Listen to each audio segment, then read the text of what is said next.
नमस्कार, KGS में आप सभी लोगों का बहुत-बहुत स्वागत है। मेरा नाम है मनीष श्रीवास्तव और मेरे साथ आप एक सीरीज़ कवर कर रहे हैं जिसका नाम है daily map drill. Daily map drill का आज का जो सत्र है, इसमें आज हम एक खास देश के बारे में पढ़ने वाले हैं जिसका नाम है रोमानिया। ये रोमानिया बड़ा ही प्रसिद्ध देश है, कहाँ पर? यूरोप में। और ये अभी हम क्यों पढ़ रहे हैं?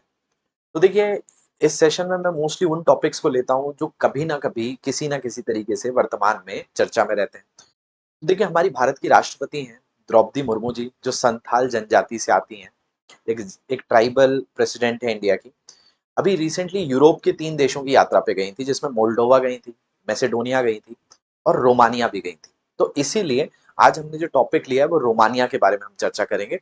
तो चलिए, तो रोमानिया जो है यूरोप का एक प्रमुख देश है, जिसकी सीमा यहाँ पर आपको दिख पा रही होगी। एक सागर से लगती है जिसको कहा जाता है काला सागर, ब्लैक सी। तो रोमानिया यहाँ पे इसी के पास आपको देखने मिलेगा एक देश है मोल्डोवा, यहाँ पर भी हमारी राष्ट्रपति जी गई हैं और एक नॉर्दर्न मैसेडोनिया है वहां पे। तो ये रोमानिया की यात्रा पर भारत की राष्ट्रपति गई हैं, इसलिए हम इसके बारे में पढ़ रहे हैं। तो भारत की राष्ट्रपति रोमानिया पहुंची हैं, जो उनके 3 देशों के यूरोप दौरे का आखिरी पड़ाव है ना। मोल्डोवा गई थी, नॉर्थ मैसेडोनिया गई थी, फिर रोमानिया गई थी। तो 3 देशों में इनकी अंतिम पड़ाव था। और ये देखा गया कि भारत का कोई राष्ट्रपति 30 साल में यहाँ पर पहुंचा है। तो ये 30 से ज्यादा सालों में किसी भारतीय राष्ट्रपति की इस देश की पहली राजकीय यात्रा है ना, पहली राजकीय यात्रा देखने मिल रही है। तो इसीलिए हमने सोचा कि हम रोमानिया को देखें कि हमारी राष्ट्रपति जी जहाँ गई हैं, वो देश में क्या है, क्या क्या महत्वपूर्ण जो है भौगोलिक परिस्थितियां हैं, यहाँ पे कौन सी प्रमुख नदी है, यहाँ कौन से पहाड़ हैं, ये किस यहाँ से जो क्वेश्चंस बनने की जो संभावना है वो कैसी बन सकती है। तो इन सारे पहलुओं पर नजर डालेंगे। तो सबसे पहले इसके पड़ोसी देशों को ढूंढ लेते हैं कि इसके पड़ोसी देश कौन कौन से। तो देखिए, यहाँ पे तो आपको दिख रहा है एक सागर है जिसका नाम है काला सागर। हालांकि यूपीएससी या अलग एग्जाम्स में एक प्रश्न है जो बहुत आम पूछा जाता है, काला सागर किस किस देशों को टच करता है। तो उसमें आपका एक रोमानिया तो है, लेकिन मैं आपको बाकी देश भी बता देता हूँ। एक है बुल्गारिया। बुल्गारिया के अलावा इसी में आता है रोमानिया। रोमानिया के अलावा एक देश है जिसका नाम है जॉर्जिया। जॉर्जिया के अलावा इसी में आता है रशिया और एक देश है यूक्रेन। तो ये कुछ देश हैं जो काला सागर को टच करते हैं। तो काला सागर का एक देश तो आपको दिख ही गया यहाँ पे, ये है यूक्रेन। तो रोमानिया का भी एक पड़ोसी देश है यूक्रेन। एक दूसरा देश है मोल्डोवा, जो कि काला सागर को नहीं टच करता, लेकिन यहाँ पर है जिसका नाम है बुल्गारिया, जो काला सागर को भी टच करता है और रोमानिया को भी टच करता है। ठीक है, रूस एक ऐसा देश है जो रोमानिया को टच नहीं करता लेकिन काला सागर को टच करता है। ऐसे ही जॉर्जिया भी एक देश है। लेकिन हम यहाँ पर उसकी लिस्ट बना लेते हैं कि भाई कौन कौन से ऐसे देश हैं जो रोमानिया के साथ सीमा साझा करते हैं। तो सबसे पहला है हंगरी, दूसरा है सर्बिया, तीसरा है बुल्गारिया, चौथा आपका यूक्रेन और पांचवा आपका मोल्डोवा। और ये भी जो दिख रहा है वो यूक्रेन ही है। तो इसके कितने पड़ोसी देश हो गए? 5 पड़ोसी देश हो गए। देश कौन सा हो गया? रोमानिया हो गया। राजधानी क्या है? तो इसको बुखारेस्ट कहा जाता है। तो रोमानिया बड़ा ही एक एक मनोरम दृश्य वाला देश है, बहुत ही खूबसूरत सा देश है। तो रोमानिया दक्षिण पूर्वी यूरोप में स्थित एक स्वतंत्र देश है, जहां अब लोकतंत्र आ चुका है। एशियन और रोमन जड़ों से ऐतिहासिक रूप से प्रभावित ये देश 1989 में एक कम्युनिस्ट सैटेलाइट राज्य से बदलकर एक आधुनिक लोकतांत्रिक गणराज्य बन चुका है। ठीक है, तो डेमोक्रेटिक रिपब्लिक देश के तौर पर इसने परिवर्तन किया है। इसके अलावा ये नाटो में 2004 से और यूरोपीय संघ में 2007 से दोनों का ये पूर्ण सदस्य है। तो रोमानिया जिस देश की भारत की राष्ट्रपति यात्रा पे गई है वो नाटो का भी सदस्य देश है और वो यूरोपीय संघ का भी प्रमुख देश है। और जो अगले साल से हमारी free trade agreement European union के साथ लागू होगा वो रोमानिया के साथ भी लागू होगा। ठीक है, तो ये भी एक महत्वपूर्ण कड़ी हमको पता चल गई। आगे बढ़ने से पहले आप लोगों को पता होना चाहिए कि जैसे आप मेरे साथ इस सेशन के साथ जुड़ते हैं, उसी क्रम में आप मेरे साथ सुबह 7:15 बजे न्यूज़पेपर एनालिसिस के सेशन के साथ जुड़ सकते हैं, जिसमें तमाम सारे न्यूज़पेपर के टॉपिक्स मैं बहुत गहराई से आपको पढ़ाता हूँ। तो आपको सिर्फ क्या करना है, उस पर जाना है, सुबह के सेशन के साथ लाइव मेरे साथ जुड़ना है। अपने प्रश्नों को मैप से रिलेटेड भी आप वहाँ पूछ सकते हैं। चलिए आगे बढ़ते हैं। तो जिस देशों को हम यहाँ पर खंगाल रहे थे, उनमें हमको मिले थे यूक्रेन था, मोल्डोवा था, बुल्गारिया था, सर्बिया था और हंगरी था। ये देश विशेष तौर पर यहाँ पर थे। और ये जो यहाँ पे आपको काला सागर है, नीचे तुर्की भी था। ठीक है, तो मैंने एक देश यहाँ पर छोड़ दिया था, इसका नाम भी लिख लेंगे, तुर्की है।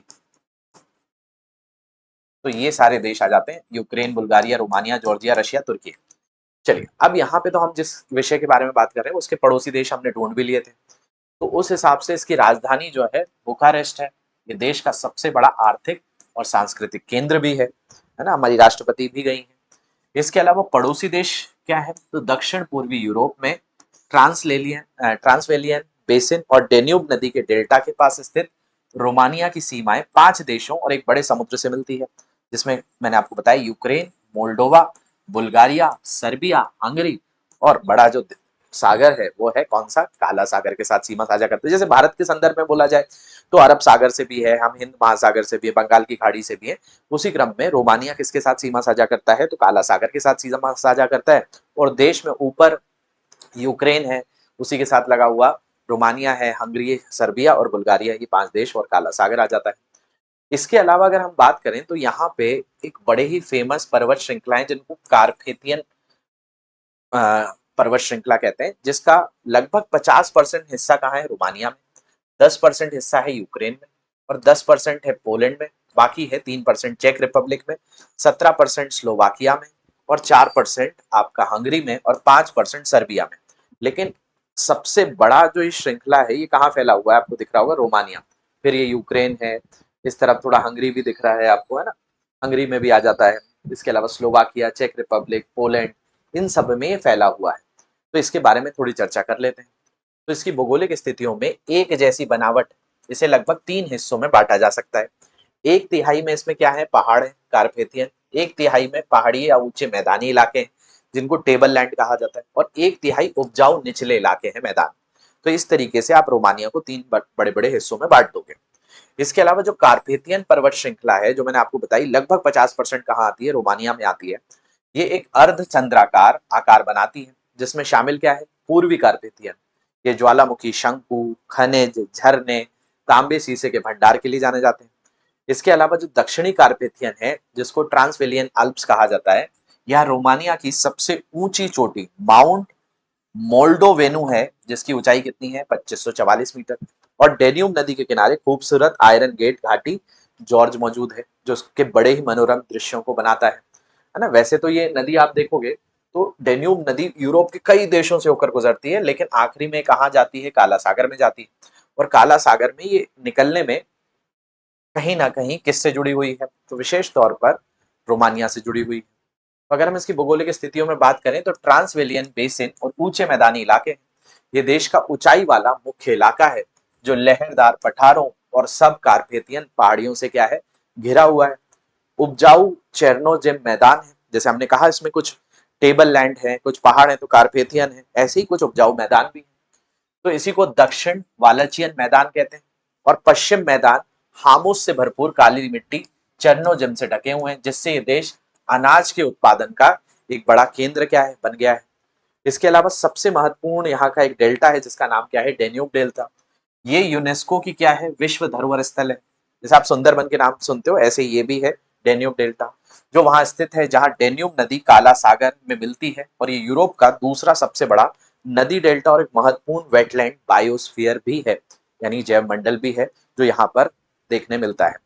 अब इतनी सारी चीजें होने की वजह से अगर हम बात करें रोमानिया के बारे में, तो रोमानिया का महत्व क्या है अगर आपसे पूछ लिया जाए, तो सबसे पहले याद रखना, रोमानिया आईटी, इंफॉर्मेशन टेक्नोलॉजी, सूचना प्रौद्योगिकी, फार्मास्यूटिकल्स, दवाइयों का, ऑटोमोबाइल और रिन्यूएबल एनर्जी जैसे क्षेत्रों में भारतीय निवेश के लिए यूरोपियन यूनियन का एक अहम ट्रेड हब है। और ये नाटो का भी सदस्य है, यूरोपियन यूनियन का भी सदस्य है, जो भारत और यूरोपियन यूनियन के बीच गहरे आर्थिक संबंधों को बढ़ावा देता है। दूसरी बात करें तो ब्लैक सी पर स्थित कॉन्स्टेंटा पोर्ट के साथ रोमानिया क्षेत्रीय सुरक्षा, सप्लाई चेन, और यूरोप एशिया के बीच व्यापार कनेक्टिविटी के लिए बहुत ही महत्वपूर्ण केंद्र के रूप में बनकर उभरता है। तो इसलिए हमारे इनके साथ जो संबंध है उनके बहुत अलग अलग आयाम हैं, तो उनको हम यहाँ से देख सकते हैं, समझ सकते हैं। चलिए एक प्रैक्टिस क्वेश्चन है आप लोगों के लिए। इस प्रैक्टिस क्वेश्चन में कि रोमानिया के संदर्भ में निम्नलिखित कथनों पर विचार कीजिए। रोमानिया वर्ष 2004 से नाटो का सदस्य है। ये वर्ष 2007 में यूरोपीय संघ का सदस्य बना।